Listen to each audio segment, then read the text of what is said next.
Bob. How you doing, Jesse? Good. How you Nice to doing, meet you, man. Yeah. Or nice to see you. We've actually met before. We have indeed. Yeah. How's life? How's mixing treating you? Oh, it just sucks. No, everything's great. As long as I don't turn on the news, everything's fine. I second that. Well, what are you working on these days? Just Apogee stuff, really. I do a lot of stuff for Apogee. We're upgrading our plugins, and They're amazing. A few things. We're always upgrading our studio here. We're about to start doing some radio shows again and other types of, hopefully, maybe some live streaming.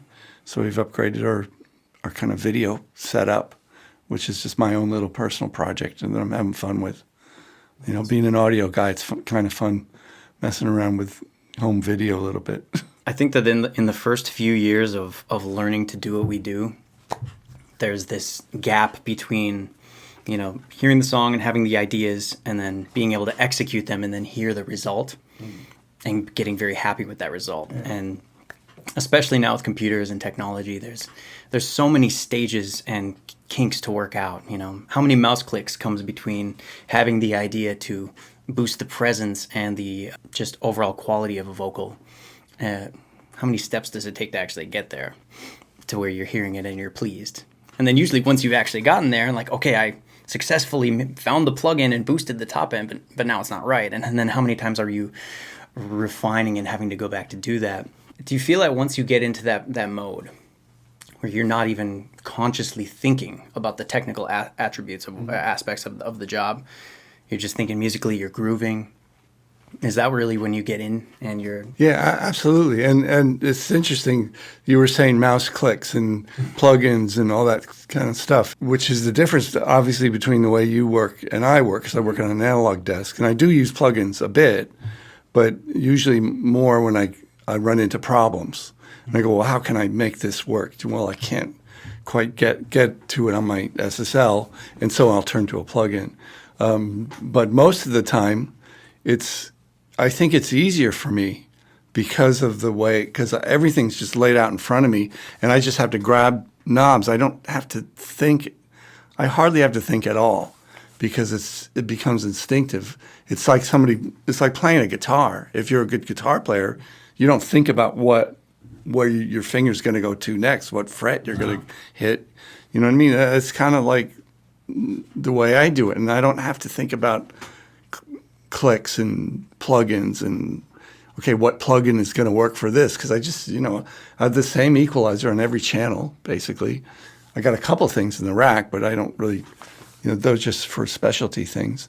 And so I think what you're talking about is, for us old guys, is much simpler, and more stream of consciousness is what I'm the word that I'm trying to come up with.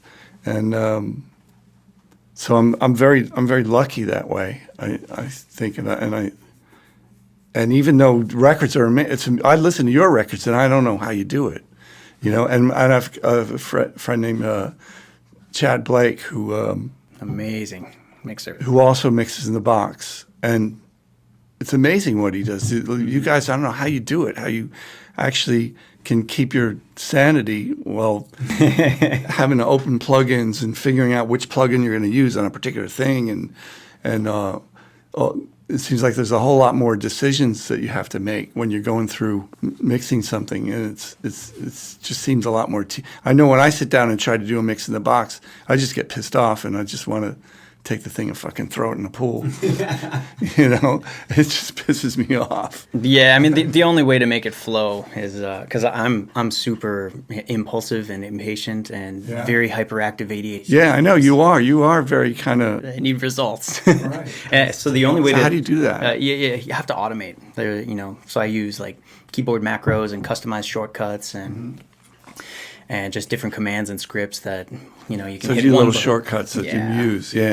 And that makes sense. Along with the template that my assistant preps out. So just kind of like you, I'll have the same EQ on everything, and at least for a starting point. Right. I don't run the mix through the factory of the same settings or anything like that. I don't template mix like that. But yeah, it needs to be fast, and once I manage to get that stuff going, It was definitely becoming fun. And yeah, now it's sort of like when I used to gig. You know, you'd get like halfway through the set and realize like I have not been conscious for any of this. Yeah. I've been daydreaming about my plans next Thursday. Well, that happens a lot, you know, where, you know, like you'll be sitting there mixing, and I mean, I go through. There's always these stages, you know. When I first put something up, there'll be a lot of times, and this I bet happens to you too, where you think, "What the fuck am I going to do with this?"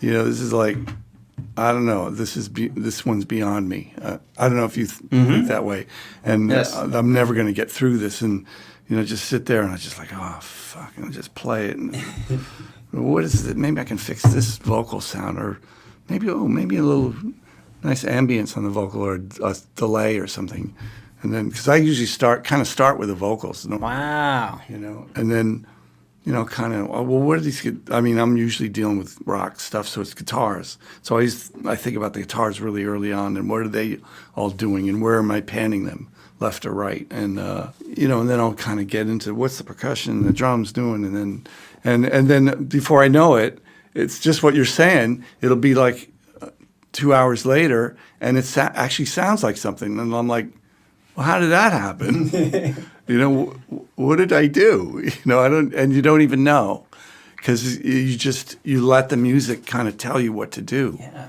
Right? It's those 1,000 little micro moves that get you there. Exactly. Michael Brower describes it as he has an expression that he'll use, and it's "I'm in."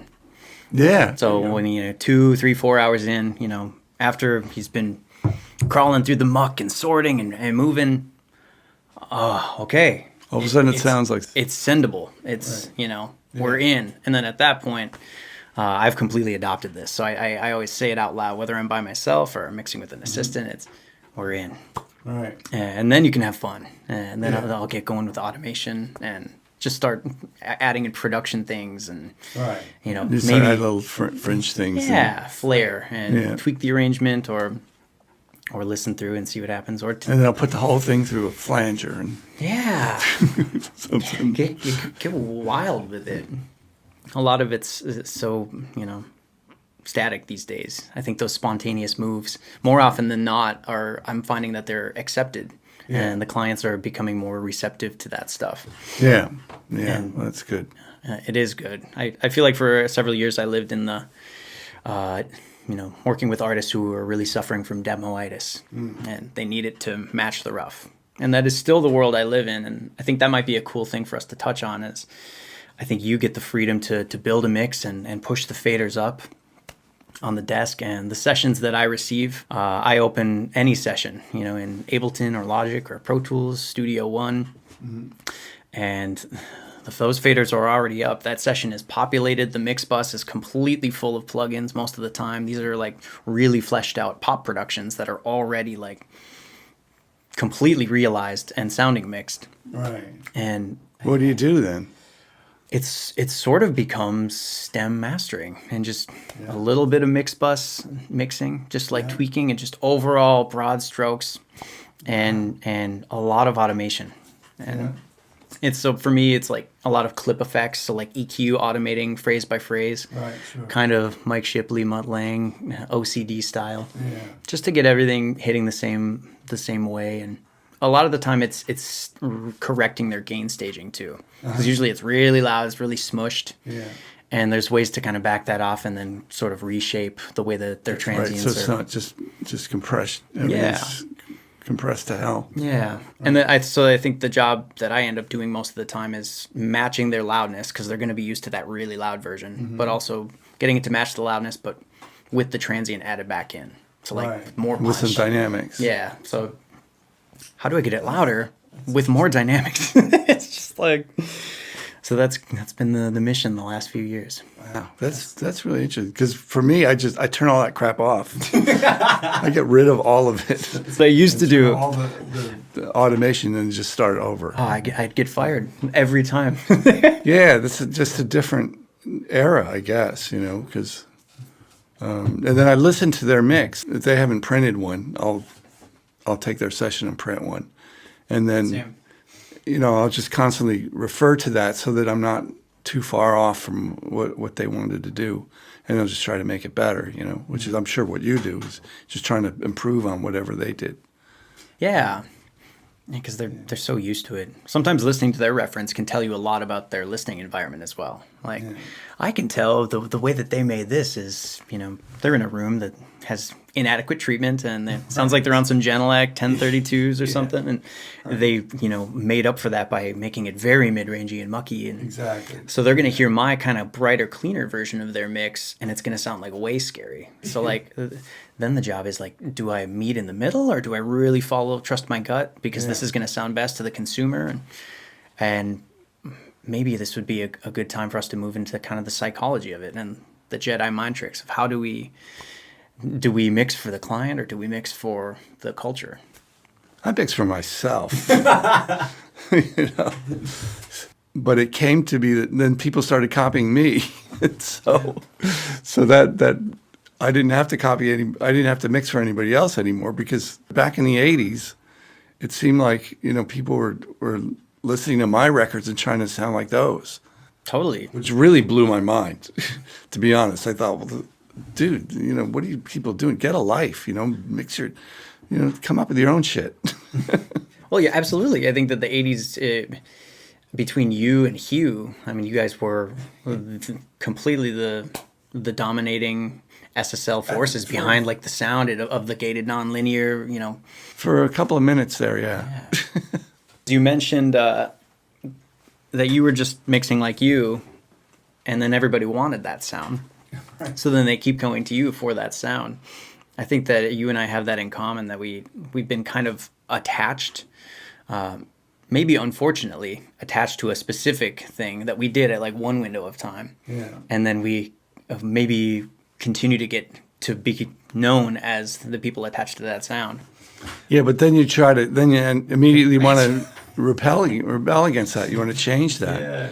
You know, because it's funny because you mentioned Robbie Robertson when we were speaking earlier, and when I started working with him, Daniel Lanois produced his first album and did an amazing job. I mean, he's an incredible producer, incredible musician as well, and he said to Robbie, he said, "Oh, don't get that Clearmountain guy. You know, you'll have that Born in the USA snare drum plastered all over your record." And of course, to me, the Born in the USA, that was like about as far away from anything that I thought was good. You know. That's part of that. Yeah, I mean, don't get me wrong. I love Bruce's records, and but that was a Bruce thing. I mean, that's what he wanted. I mean, he pushed me to do that, and I knew how to do it. I mean, I figured out how to do it, but I certainly wouldn't. You know, that's not like some stamp I was going to put on every. That's for sure. I mean, and it was so funny because anything like that, I tend to try to go in the opposite direction, especially something that you get really known for. I mean, sometimes I'll ask people, well, why did you want me to mix your record? And so I'll try to base what I'm going to do on that a little bit. But at the same time, you know, I'm always trying to, and I'm sure you are too, that you're always trying to come up with something new and something different, you know, because that's why we do it, because that makes it interesting. It isn't just a day job where, okay, I know how to do drywall, and so I'll always do it the same way. You know, we're not putting up drywall. We're actually mixing music. Yeah, there's this kind of drive, this relentless obsession with achieving excellence. Yeah, and something unique. If you can, you know. And I hear it in your records because I hear stuff that a few things that I never heard before.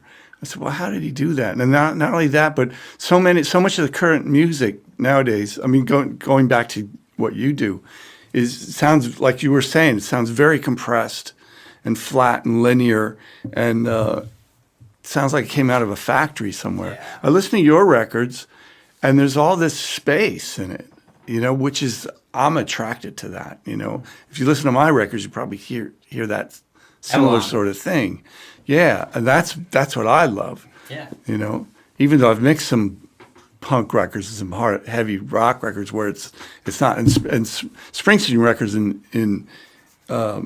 as an example are just the opposite of that. You know, he likes everything really dense, and so you don't hear everything separate. There's no space in it. You know. That's right. Wasn't your first Springsteen mix too? It was too clean and open, and he wanted to. A lot of times, a lot of stuff I've done for him, where he'll go, "No, it's too clean. Can you make it?" Yeah, I get that. It sounds too good. I get that quite a bit. You know, they don't say the word "it sounds too good" to me. No, they say it's too clean. They say it's like too clean, or can you make it rougher sounding and more edgy, and you know. But I really like Avalon. You know, I love that, and I hear that kind of thing in your records where there's dimension and there's things in the back and there's things in the front. You know, and I love that. I mean, that's why I like mixing Atmos as well. Yeah. Well, and that's the exact same reason I think why I'm achieving that is the common thread between the old records that sound great and now is the medium of which they're being played. Yeah. You know, the compact disc, you know, before CD, there wasn't really a crazy loudness standard. So we were able to have headroom in recordings. Yeah. There was no need to go wild with it. And now with DSPs and streaming, like, again, they kind of take care of that for us. So I don't need to beat anybody's loudness other than the original, like, reference mix for the artist when I'm trying to get an approval. That needs to be loud. Yeah. But as far as sending the master to DSP, like, I fight as hard as I can for the headroom. I try to explain to people, like, you know, if it's not crushing into the ceiling, like, that's what's going to make it bounce out of the speakers. That's what's going to push air and create excitement. And the loudness thing is ridiculous. I mean, it's a whole other subject, but you know, people have volume controls on their iPhone or whatever it is they're listening to, you know, and they'll set the volume to what's comfortable for them or what's going to destroy their own ears. Totally. But and so it doesn't really matter. The loudness thing is just for A&R guys that come in and play their records around a table in an A&R meeting, and they want theirs to jump out more than anybody else's. But that's as far as that. That's the only time that's important. Totally. That's the thing that people don't get. And I did a record once for this girl, and she was a rock artist. And it was a rock record, but it had lots of dynamics. The guy that produced it, really good, you know, and it was a really fun record to listen to. And the guy that mastered it stuck it through an L2 on Max or whatever it was, and just crushed it and took all the dynamics out and made it louder than fuck. And this poor girl called me up and she was in tears. She heard it. She said, well, what happened to my record? What happened? Why does it sound like that? You know, she was so upset, you know, and the producer called me and said, Jesus Christ, what happened? You know, and I've never used that mastering guy again. I wrote to him, I said, what were you thinking? He said, well, that's what everybody's doing now. That's what everybody wants.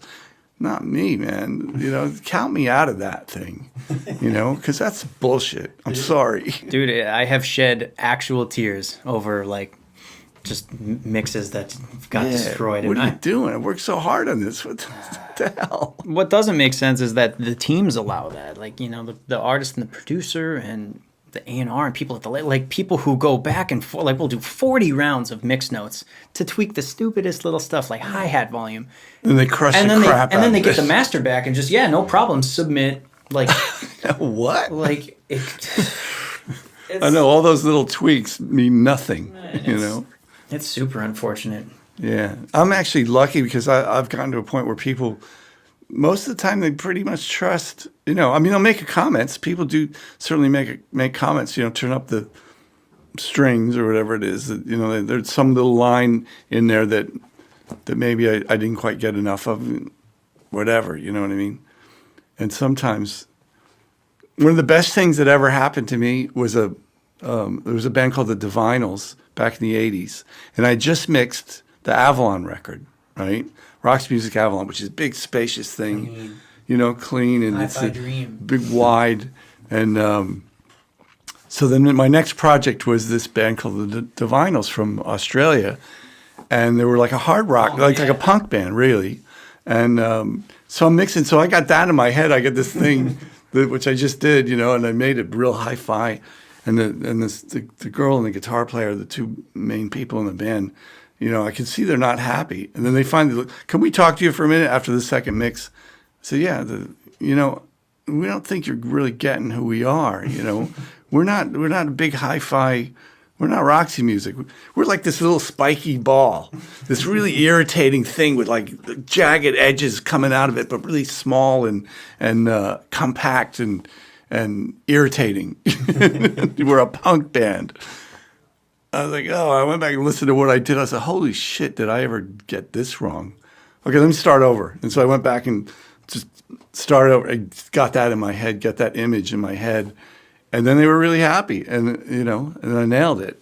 And but it taught me such a great lesson about whatever the last project was. Forget about it. Switch gears. Listen to the music. Listen to try to figure out. Get in your head what this artist is about and what they're trying to convey, and think like them. Don't think like whatever you had in your mind before you started this project. You know what I mean? And it's so important. And a lot of people, I know a lot of mixers are like, hey, don't, this is my mix. Don't fuck with my mix. What are you trying to tell me to do?